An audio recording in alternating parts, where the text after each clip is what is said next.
0:26 fue que vimos. ¿Y cómo se llamó? Libertad no es libertinaje, así se llamó, exacto.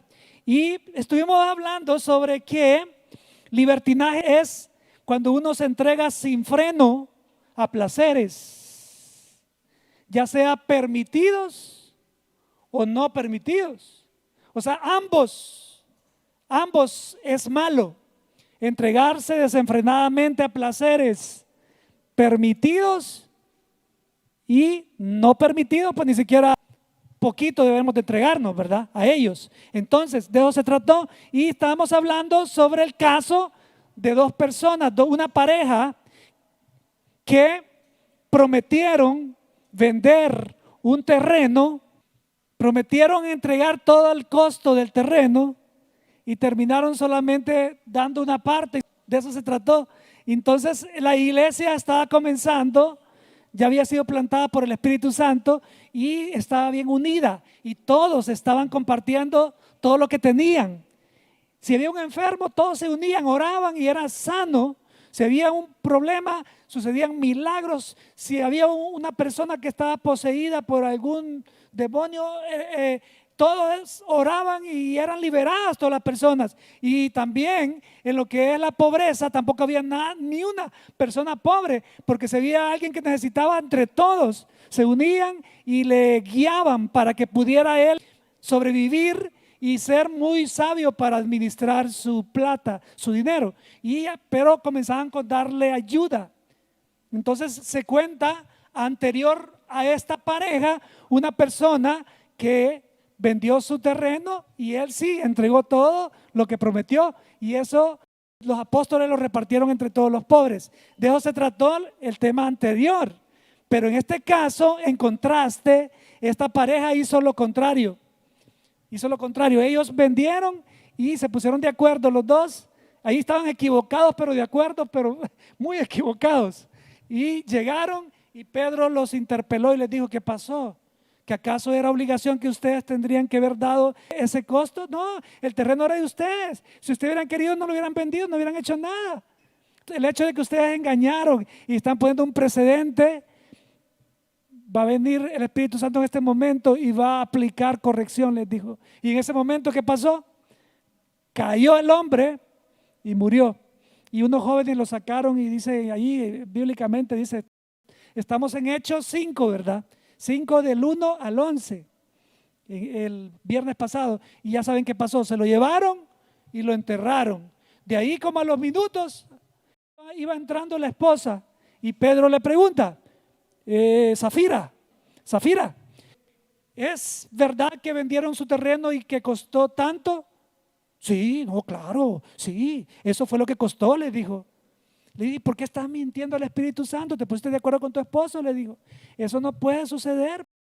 Estás haciéndolo directamente contra el Espíritu Santo y la iglesia está siendo perfeccionada. Hay unidad, hay santidad aquí. Tú estás queriendo dejar que el enemigo te use para arruinar todo lo que ya se construyó acá, le dijo. Entonces inmediatamente le dijo: así como sucedió con tu esposo, los mismos jóvenes que están allá en la puerta, le dijo, van a entrar y te van a llevar. Y así pasó. Vinieron, entraron y la fueron a enterrar y murió, ustedes saben, ¿verdad? Ese fue un precedente para que la iglesia entrara un respeto de cómo hacer las cosas. Eso sucedió para que no se ensuciara la unidad que se había construido, porque había una unidad tan pero poderosa en la iglesia que el Espíritu Santo se manifestaba continuamente. Había algo sobrenatural y algo indescriptible pasaba ahí, y no podía ser que alguien viniera y destruyera lo que había sido formado por el Espíritu Santo. Entonces, debido a eso fue que pasó. Hablamos sobre eso. Dijimos en el punto 1 que Satán intentará arruinar la pureza, la armonía, mezclando oscuridad con luz. También lo va a hacer en tu vida, lo va a hacer en tu matrimonio, lo va a querer hacer en tu familia, y nosotros no tenemos que dejar que lo haga, ¿verdad? Hablamos sobre eso, de que Él ofrece placeres momentáneos para destruir. Por ejemplo, Él va en contra de lo natural.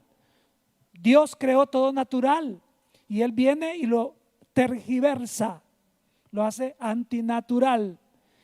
En el punto 2 dijimos que no llamemos religioso el que busca pureza o santidad de Dios. No llamemos a alguien que diga, por ejemplo, hey, no hombre, ¿por qué estás haciendo eso? No, tú tienes que serle fiel a tu esposa.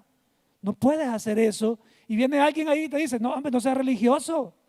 Si solo está bromeando. No, entonces eso no llamemos religioso a lo que es puro. Dice el punto 2 que tratamos el viernes pasado. Luego nos venimos, fue avanzando, al 5:11 llegamos, miren el 5:11, miren lo que dice. Gran temor se apoderó de toda la iglesia y de todos los que oyeron lo que había sucedido. Gran temor entró, dice, debido a lo que sucedió. Vamos al punto último, que es ahí donde nos quedamos, ¿verdad? ¿Verdad que sí? Dice el punto 3 del viernes pasado, solamente si estamos en sus hábitos podremos desenmascarar al enemigo. Y aquí nos estamos refiriendo, hermano, que cuando alguien está haciendo algo escondido, nosotros los que estamos orando en todo tiempo, conectados con Dios, en los hábitos, metidos con Dios, Dios nos va a dar una herramienta tan importante que se llama discernimiento. Cuando tú puedes ver a alguien que es tan como angelito, pero el Señor te revela que hay algo escondido ahí. Me ha pasado eso aquí en esta iglesia, fue increíble. Cuando Dios te da ese poder, tú tienes que obrar esa herramienta con misericordia. Porque uno siempre tiene que tener la esperanza de que esa persona va a corregir y va a abrirse a que Dios la transforme. Entonces, de esa manera es como uno tiene que usar todas esas herramientas que Dios nos dio.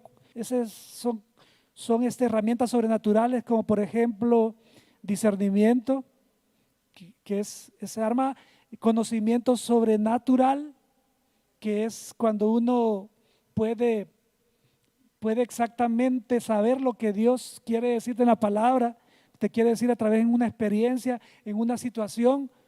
Algunos pueden leer fácilmente qué es lo que está pasando en una iglesia. Cuando viene un problema, por ejemplo, resolver un problema donde la iglesia va a ser destruida. Dios da como conocimiento. El conocimiento no solamente es la letra que está en la Biblia. En cada palabra, en cada frase, en cada contexto, en postcontexto, precontexto, hay grandes profundidades de conocimiento. Yo estaba leyendo la parte que nos toca hoy, fíjense. Y el Señor rápido, mire, pero así rápido, me llevó a un tema, fíjense, que fue que le puse hoy el nombre. Así sucede con el discernimiento. Otra herramienta poderosa, la revelación, sí. La revelación es lo que pedimos siempre los viernes. Conocimiento escondido, digamos, para algunos. ¿Se acuerdan que Jesús hablaba con parábolas? ¿Saben por qué lo hacía? Con parábolas. Jesús utilizaba parábolas, o sea, ilustraciones de la vida real para aplicar un punto, porque escondía la revelación a personas, ojo, que no estaban preparados. Fíjense qué increíble. Escondía la revelación a personas que solamente andaban jugando ahí, o sea, no estaban comprometidos.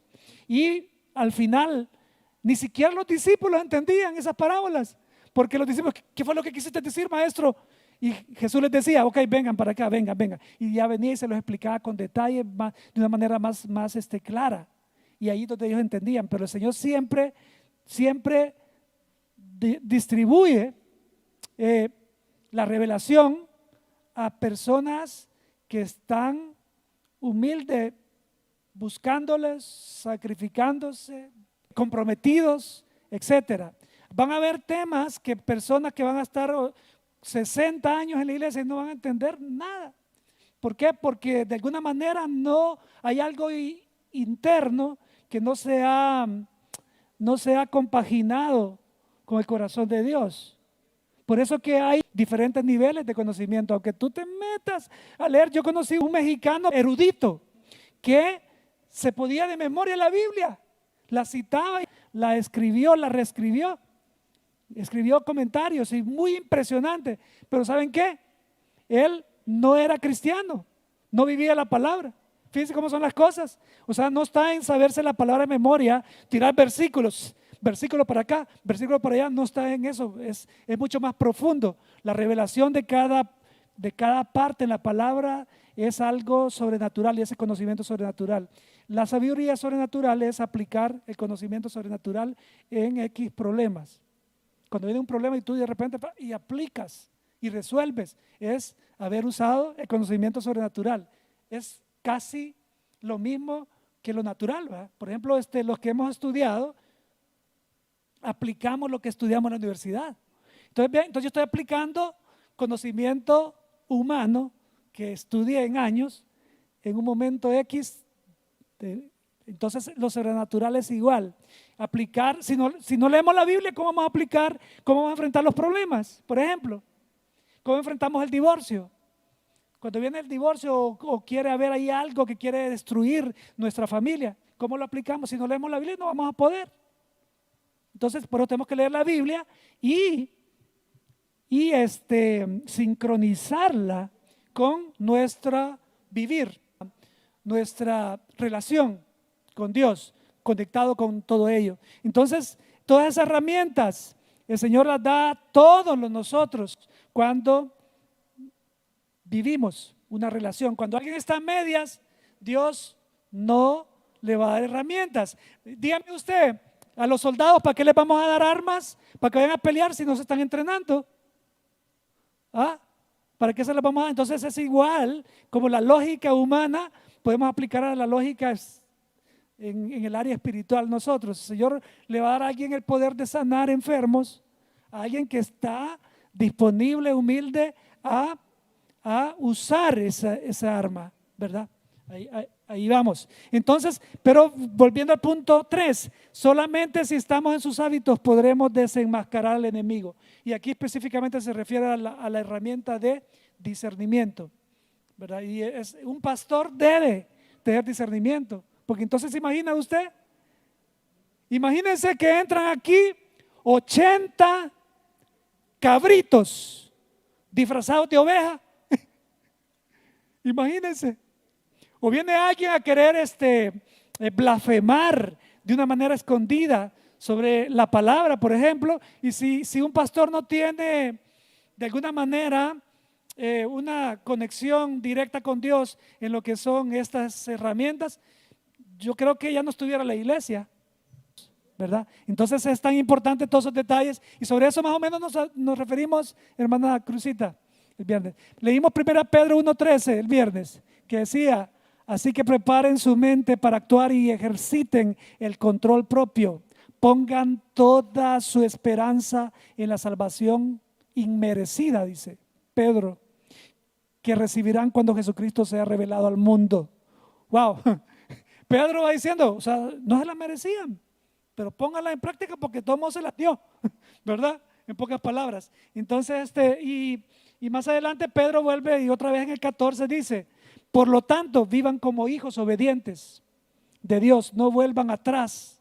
Quiere decir que si Pedro dice no vuelvan atrás es porque de repente algunos vuelven atrás, ¿no? O porque podríamos volver atrás, ¿no? Entonces es tan importante. Y acuérdense que de Pedro a Pedro, porque aquí estoy hablando de la carta primera de Pedro y de quien estamos tratando en este momento es de Pedro en Hechos de los Apóstoles. Por lo tanto, vivan como hijos obedientes de Dios, no vuelvan atrás a su vieja manera de vivir con el fin de satisfacer sus propios deseos. Antes lo hacían por ignorancia. Quiere decir que está refiriendo a los cristianos. O sea, ustedes antes lo hacían porque no lo sabían, pero hoy que lo saben, si lo hacen, están perdidos, señores y señores, está yendo Pedro acá, ¿verdad? Entonces es tan importante que el sistema del mundo afuera no venga a agarrarnos descuidados a nosotros y vaya a querer convencernos a que regresemos, ¿verdad? No. En el 1:15, que era lo último que nos faltaba, leímos que pero ahora sean santos en todo lo que hagan, tal como Dios, quien los eligió, es santo. Y aquí se está refiriendo no a una perfección, así que tú sos como Dios, ¿verdad? Aquí, ¿verdad? No se está refiriendo a eso. Se está refiriendo a que tienes que estar en la santidad en proceso. O sea, que se vea. Recuerda que de Dios no nos podemos burlar. Y venimos y no todos estamos al mismo nivel. No todo el mundo es santo a este nivel. No, unos son santos aquí, a este nivel. Otros están como por aquí, otros van por aquí, otros van por aquí. Pero Dios es lo que ve el corazón. Si tú estás en la santidad en proceso. Si la palabra de Dios dice que no hay ni uno santo, entonces en proceso. Acuérdense que hablamos en la serie pasada sobre que nosotros somos, cuando recibimos a Cristo, somos apartados. Y ahí entramos en proceso, ¿verdad? Ok, bien. Entonces, por último dijimos, hermana Cruzita, que, por ejemplo, en 1 Juan 2:15, Dios no va a permitir que el propósito sea destruido. Zafira, Ananías y Zafira, ellos dos estaban siendo usados por el enemigo para destruir algo ya construido. Valga la lógica, pero así era. Para destruir algo que Dios había formado con tanto sacrificio de muchos ahí, de apóstoles. Bueno, si Juan acaba de salir de la cárcel con Pedro y habían dado su sacrificio, su tiempo y todo, y vienen dos ahí y les quieren arruinar en un ratito todo. Miren, nosotros tenemos casi 10 años de ser pastores acá con mi esposa. Imagínense que viene alguien y quiere destruir esos 10 años de tanto trabajo que a última hora no importa lo que nosotros hicimos, sino que es lo que se ha logrado para Dios. La gente transformada, que permitamos que venga alguien, se suba acá y venga y le dé un mal ejemplo a Margarito, por ejemplo. Y Margarito, que está tiernito, venga y diga, no, pues entonces yo mejor me voy. Yo no puedo permitir que venga alguien y haga eso. Entonces yo creo que el Señor nos ha dado a nosotros la sabiduría y el discernimiento para no dejar que sea destruido, porque nadie va a venir aquí a arruinar el propósito como lo quería hacer Ananías y Zafira, ¿verdad? Entonces termino la colita del viernes pasado en 1 Juan 2:15, que dice, hey señores, no amen a este mundo, ni las cosas que les ofrece. Fíjense, ni las cosas que les ofrece. Porque cuando aman al mundo no tienen el amor de papá en ustedes. Pues el mundo solo ofrece un intenso deseo por el placer físico, un deseo insaciable por todo lo que vemos y el orgullo de nuestros logros y posesiones. Nada de eso proviene de papá, sino que viene del mundo. Y este mundo se acaba junto con todo lo que ofrece, junto con la gente que lo desea, pero el que hace lo que Dios quiere vivirá para siempre.